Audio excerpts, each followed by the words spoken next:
ఎలా అనిపించింది నా కింగ్డమ్ ట్రైలర్? కే ర్యాంపే బ్రో. కే ర్యాంప్ నేమ్ వచ్చేసి కిరణ్ అబ్బవరం తీస్తున్నాడు, లేదంటే కింగ్డమ్కి పెట్టింటే సెట్ అయ్యేదని నేను అనుకుంటున్నా. విజయ్ దేవరకొండకు ఇది రీ ఎంట్రీ కావచ్చు. ఇప్పటిదాకా విజయ్ దేవరకొండకు ఒక 3-4 సంవత్సరాల నుంచి దగ్గర ఎక్కడ లేదు, హైప్ అనేది లేదు. ఇది మాత్రం కే ర్యాంపే. విజయ్ దేవరకొండ ఫ్యాన్స్ మాత్రం కే ర్యాంపే.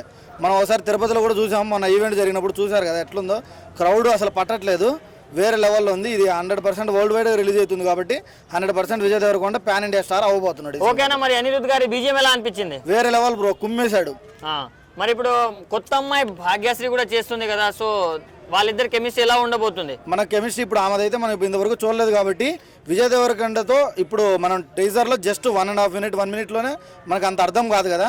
సినిమాకి వెళ్ళిన తర్వాత ఆమె కేపబిలిటీ ఏంటి, విజయ్ దేవరకొండకి సెట్ అవుతుందా లేదా అనేది సినిమా చూసిన తర్వాత రివ్యూ చెప్పడం అనేది మంచి. అంటే ఇంతకుముందు అన్ని లవ్ స్టోరీస్ అవన్నీ చేశాడు, మంచి గడ్డంతో ఉండే, బట్ ఈసారి different look different genre try చేశారుగా, సో దాని మీద మీ ఎక్స్పెక్టేషన్స్ ఏంటి? మన తెలుగు వాళ్ళు ఫస్ట్ ఆఫ్ ఆల్ యాక్సెప్ట్ చేయాల్సింది ఏంటంటే హీరోస్ అన్న తర్వాత డిఫరెంట్ జోనర్లో చేస్తారు.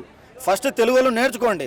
ఎప్పుడు లవ్ స్టోరీలు, ఎప్పుడు రాజమౌళి లాగా ఒకే జోనర్లో, అంటే ఇప్పుడు ఒకే జోనర్లో డైరెక్టర్లు వెళ్తున్నప్పుడు వాళ్ళకు కొన్ని ఫ్లాపులు రావచ్చు, కొన్ని హిట్లు రావచ్చు. కానీ హీరోలు అనే వాళ్ళు ఒకే డైరెక్టర్ దగ్గర చేయలేరు.